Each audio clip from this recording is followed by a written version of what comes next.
चुपचाप। बास पुरान घर की आवाज आ रही थी, जैसे वो एम्मा के आसपास सांस ले रहा हो। अटिक रूम में थोड़ी सी धूप आ रही थी और उसमें धुल के कण उड़ रहे थे। वो अपनी नानी की पुरानी लकड़ी की डेस्क पर बैठी थी, जिसका अपर का हिस्सा सालों के इस्तेमाल से चिकना हो गया था। उसके सामने एक पुराना सीडर चेस्ट खुला हुआ था, जिसमें पुरानी यादों का मेला लगा हुआ था।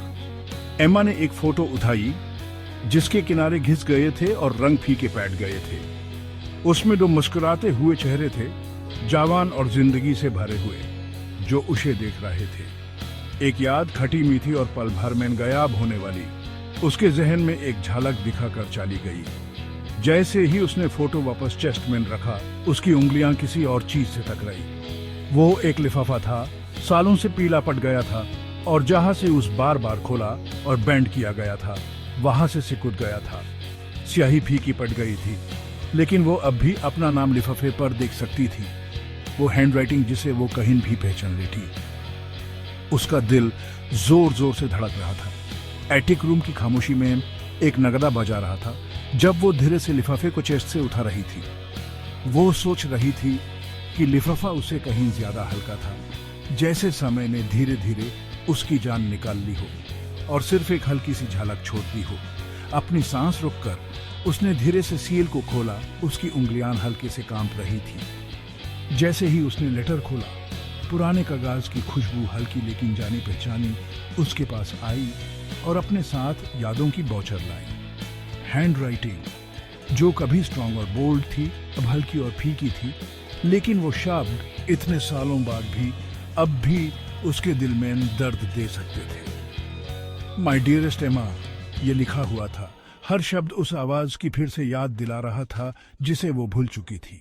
अगर तुम ये पढ़ रही हो तो किस्मत मुझे तुमसे छीन कर ले गई।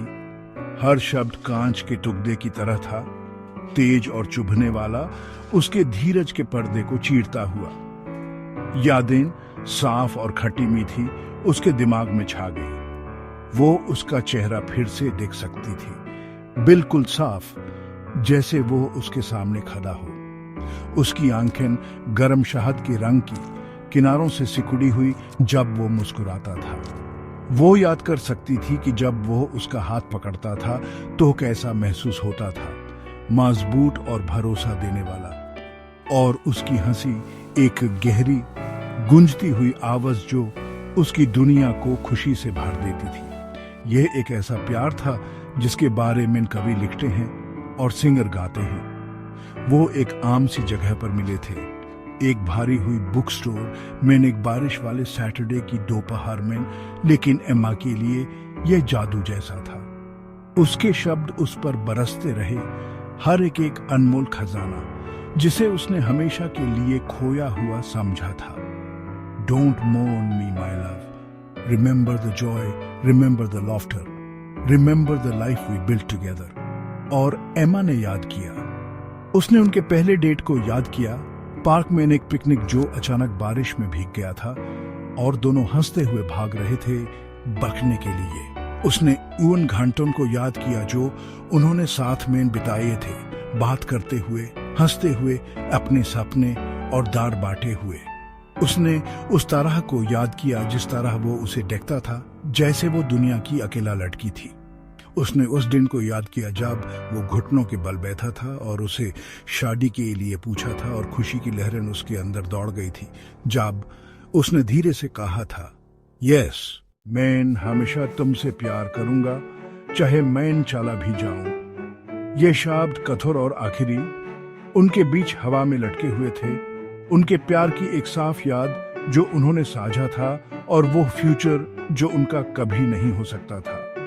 उसके होठों से एक सिसकी निकली, एक कठिन बिखरी हुई आवाज जिसने एटिक रूम की खामोशी को तोड़ दिया। आंसू गरम और गीले उसके चेहरे पर बह रहे थे, धूल में रास्ते बनाते हुए जो वहां जम गई थी। उसने अपनी आंखें बैंड कर ली, लेटर को अपने सीने से लगा लिया, जैसे वो किसी तरह उसे वापस अपने पास ला सके। लेकिन वो चला गया था और उसकी कमी का दर्द उसके दिल में एक खुला घाव था, एक लगातार दर्द जो काम होने का नाम नहीं ले रहा था। वो उस दिन को याद कर सकती थी जब वो मर गया था, जिस तरह उसकी दुनिया हजार टुकड़ों में बिखर गई थी। वो विश्वास नहीं कर पा रही थी। गुस्सा, हड्डियों तक पहुंच जाने वाला दुख जो उसे निगल जाने को तैयार था। उसे लगा था कि वो कभी फिर से सांस नहीं ले पाएगी, कभी भी उस अंधेरे से बाहर नहीं निकल पाएगी जिसने उसे घेर लिया था। लेकिन वो निकली थी। धीरे धीरे दाढ़ से उसने अपनी जिंदगी को फिर से बनाया था, एक कमजोर टुकड़े को दूसरे से जोड़कर। उसने खालीपन के साथ जीना सीख लिया था, उस खामोशी के साथ जहां कभी उसकी आवाज गूंजा करती थी। उसे फिर से खुशी के पल भी मिले थे, चाहे वो काम ही क्यों ना हो। लेकिन उसके जाने का डार्ड, उसके दिल का डार्ड कभी पूरी तरह से नहीं गया था। ये अब उसका एक हिस्सा बन चुका था। उसके होने के हार धागे मैन बुना हुआ था। आई लव यू टू, उसने धीरे से कहा। उसकी आवाज जज्बात से भारी हुई थी। ये शब्द अटिक रूम की शांति में गूंज रहे थे, एक वादा जो सुनसान में किया गया था। जैसे ही वो वहां बैठी थी अपने बीते हुए कल के साये में, उसे एहसास हुआ कि वो सही था। वो चला गया होगा, लेकिन उनका प्यार, वो प्यार जो उनके बीच इतना तेज जलता था, वो कभी नहीं मरेगा। वो उन यादों में जिंदा रहेगा जो उन्होंने बनाई थी, उनकी हंसी की गूंज में जो अब भी हवा में थी, उसके होने के हर हिस्से में। उसने अपनी आंखें बैंड कर ली, यादों को अपने ऊपर छा जाने दिया, और उस पल उसे एक ऐसे सुकून का एहसास हुआ जो उसे उसके जाने के बाद से नहीं हुआ था। वो चला गया होगा, लेकिन वो सच में उससे दूर नहीं था। वो हमेशा उसके साथ रहेगा, उसके दिल में, उसकी रूह में, उसके होने की हर धड़कन में।